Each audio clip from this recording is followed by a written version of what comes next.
आपकी स्किन पर मौजूद एक छोटा सा दाग या मोल, क्या वो बिल्कुल नॉर्मल है या फिर किसी सीरियस प्रॉब्लम की शुरुआत हो सकता है? हर मोल डेंजरस नहीं होता, लेकिन मेलानोमा जो कि एक सीरियस टाइप का स्किन कैंसर है, कभी कभी एक मोल यानी तिल की तरह बिल्कुल नॉर्मल दिखाई देता है और इसी वजह से लोग इसे इग्नोर कर देते हैं। अक्सर पेशेंट्स ये कहते हैं कि डॉक्टर, ये साइज में नहीं बढ़ रहा, इसमें पेन नहीं हो रहा, इसलिए मैंने इसे सीरियस नहीं लिया। और फिर इसी डिले की वजह से स्किन कैंसर लेट स्टेज में डायग्नोज होता है। बीइंग अ डॉक्टर हम हर साल बहुत से स्किन लीजन्स देखते हैं। उनमें से मेजॉरिटी हार्मलेस होते हैं, लेकिन कुछ लीजन्स ऐसे होते हैं जो बाकी सब से थोड़े डिफरेंट होते हैं। नॉर्मल मोल्स और कैंसर का पता चलाने के लिए डॉक्टर्स एक फार्मूला यूज करते हैं जिससे वो सेफ और सीरियस चीजों का फर्क करते हैं। आज मैं आपको वही फार्मूला सिंपल अल्फाज में समझाऊंगी ताकि आप खुद समझ सकें कि कब किस मोल को इग्नोर नहीं करना चाहिए। अगर आपको ये वीडियो हेल्पफुल लग रही है तो इसे लाइक करें और चैनल को जरूर सब्सक्राइब करें ताकि हेल्थ से रिलेटेड वीडियोस आप तक पहुंचती रहें। सबसे पहले एक इम्पॉर्टेंट बात समझना जरूरी है कि स्किन कैंसर यानी मेलानोमा हमेशा काला,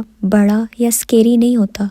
इनमें से कई छोटे होते हैं, इसलिए सिर्फ देखने में नॉर्मल लगने वाले मोल्स का मतलब ये नहीं है कि वो सेफ हैं। स्किन कैंसर सिर्फ धूप लगने वाली जगहों पर ही नहीं होता, ये उन जगहों पर भी हो सकता है जहाँ धूप कभी लगती ही नहीं है, जैसे आपके पाँव के नीचे, उंगलियों के दरमियान या कभी कभी मुंह के अंदर भी। इसलिए अगर कोई स्किन स्पॉट दूसरों से मुख्तलिफ लगे तो उसे सीरियसली लेना जरूरी होता है। अब हम बात करते हैं ABCDE रूल की, जो डॉक्टर्स वर्ल्ड वाइड यूज करते हैं तिल को कैंसर से डिफरेंशिएट करने के लिए। ए का मतलब है एसिमेट्री, यानी अगर आप मोल को दरमियान से डिवाइड करें और डिवाइड करने पर दोनों साइड्स एक दूसरे से मुख्तलिफ दिखाई दें तो ये वार्निंग साइन हो सकता है। B stands for border. Normal moles के बॉर्डर्स स्मूथ और क्लियर होते हैं। अगर बॉर्डर्स इरेगुलर, अनइवन या ब्लर हों, यानी ऊपर नीचे या टेढ़े हों, तो ये कंसर्निंग हो सकता है। फिर आता है C.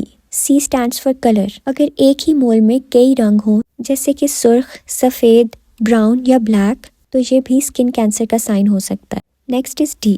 D stands for diameter, यानी कि चौड़ाई। अगर कोई तिल 6 मिलीमीटर से बड़ा हो तो इसे चेक करवाना चाहिए, लेकिन याद रखें कि कुछ डेंजरस स्किन कैंसर छोटे भी होते हैं। E stands for evolving. ये सबसे इम्पॉर्टेंट पॉइंट है। अगर मोल टाइम के साथ चेंज हो रहा हो, यानी कि अगर आपको उसके साइज, शक्ल, रंग या चौड़ाई में किसी भी किस्म की तब्दीली नजर आए तो इसे इग्नोर नहीं करना चाहिए। यहाँ एक बात बहुत क्लियर है कि सिर्फ एक पिक्चर देखकर डिसीजन लेना मुश्किल होता है, लेकिन हिस्ट्री यानी टाइम के साथ साथ क्या चेंज हुआ ये डायग्नोसिस में बहुत हेल्प करता है। मिसाल के तौर पर अगर बचपन से अभी तक आपकी गर्दन पे एक तिल है जो कि कभी चेंज नहीं हुआ, ज़्यादा चांसेस हैं कि वो हार्मलेस हो।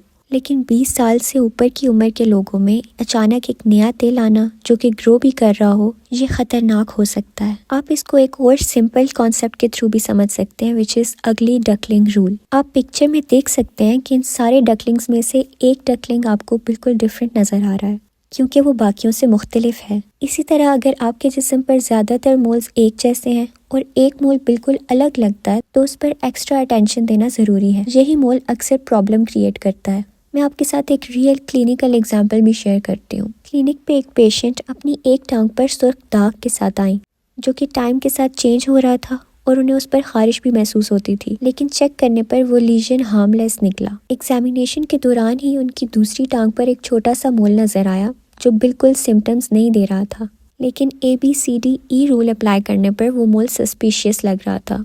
पेशेंट को अर्जेंटली डर्मेटोलॉजिस्ट के पास रेफर किया गया और टेस्ट करवाने पर पता चला कि वो स्किन कैंसर था, लेकिन खुशकिस्मती से वो अर्ली स्टेज पर था, इसलिए कम्प्लीटली रिमूव हो गया। अगर वो पेशेंट सिर्फ सिम्टोमेटिक लीजन पर फोकस करती और बाकी स्किन को इग्नोर कर देती तो रिजल्ट बिल्कुल डिफरेंट हो सकता था। इसलिए सिर्फ पेन या इचिंग पर डिपेंड ना करें। स्किन कैंसर अक्सर साइलेंट होता है। इस डिस्कशन की समरी ये है कि अगर आपको अपने जिस्म पर किसी भी तिल के साइज में, दिखने में या रंग में तब्दीली महसूस हो, या खारिश होना, खून या पस का निकलना, या फिर उसके ऊपर एक छिलका बन जाए तो डॉक्टर को ज़रूर दिखाएं। और अगर कोई स्पॉट ऐसा हो जो कि आपको ठीक नहीं लग रहा तो स्किन के डॉक्टर, जिन्हें डर्मेटोलॉजिस्ट कहा जाता है, उन्हें ज़रूर चेक करवाएं। मेलानोमा यानी कि स्किन कैंसर अगर अर्ली डायग्नोज हो जाए तो कम्प्लीटली ट्रीट हो सकता है, लेकिन लेटर स्टेजेस में ये जानलेवा भी हो सकता है। वीडियो को अपने फ्रेंड्स और फैमिली के साथ शेयर करें क्योंकि अवेयरनेस ज़िंदगी बचाती है।